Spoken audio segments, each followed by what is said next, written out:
the cultural and ethnic codes of that particular space, and of course that of mental health. So I really need to understand from you, Aneeta, what is it that you're trying to accomplish from a work such as this? And I also would like to know that, why are you putting all of this, I wouldn't call them disparate, but definitely different and myriad dimensions together? Why did I want to do that? The answer is very simple.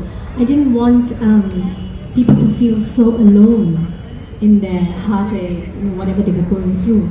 Because one of the few things that I'm sorry to cut in. Could you just give a little bit of backdrop of your own experiences in these fields, Okay, I qualified and practiced as a lawyer. Then I left, and I've always been interested in mental health issues. And the important part is mental health, not so much mental disease, but mental health, because as far as I'm concerned, not everyone necessarily needs to go and see a psychiatrist. When you have a problem, you can go and see a therapist. And you don't need to pop a pill, you just need somebody to talk to.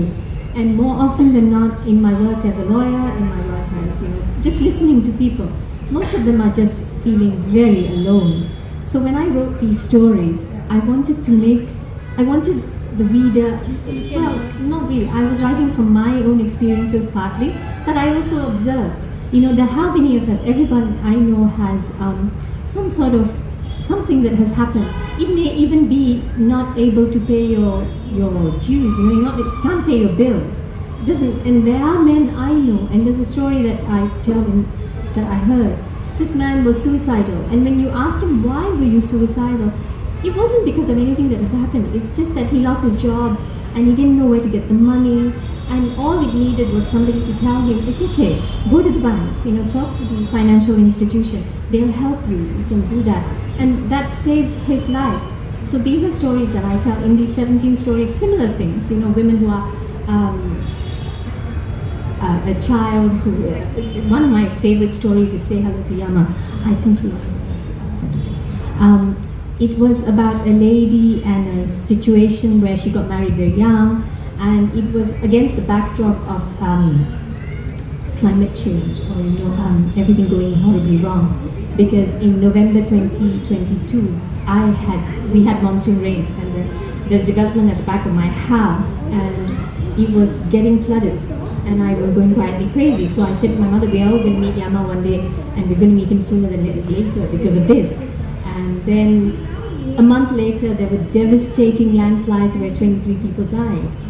And a month later, the psychiatrist that I quote, he wrote about this natural disaster. So that story came about, and it was a very popular story because I think it resonated with so many people, that it doesn't have to be so bad. Life can carry on, and you're not alone. So the stories have made people feel very uncomfortable, but they resonate, and that makes me happy. Thank you. Speaking.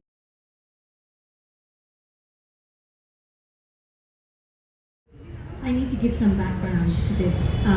I come from Malaysia, where we practice both civil law and Sharia concurrently and officially. In most countries, you would have one or the other, but in Malaysia, we have both. So my story in the novel was about a family torn apart because the husband converts to Islam, and without the knowledge of the wife converts their child as well, and how the enormous confusion it created. So that was the basis of my novel, which was called The Age of Smiling Secrets. And what I did was, that was based, the timeline was about 2005, thereabouts. And fast forward 15 years later, there are upgrades, I'd say technological upgrades. So the story that she's talking about, Metopia, became the similar story, similar basis, but a much shorter version as a short story, but with the inclusion of the metaverse. So I did the exact opposite of what she just said, which is instead of expanding a short story into a novel, I did the novel and shortened it into a short story. And it worked for me, so I enjoyed the process of both the novel and the short story. It did, it really did. It was a fantastic story. Congratulations. Thank you.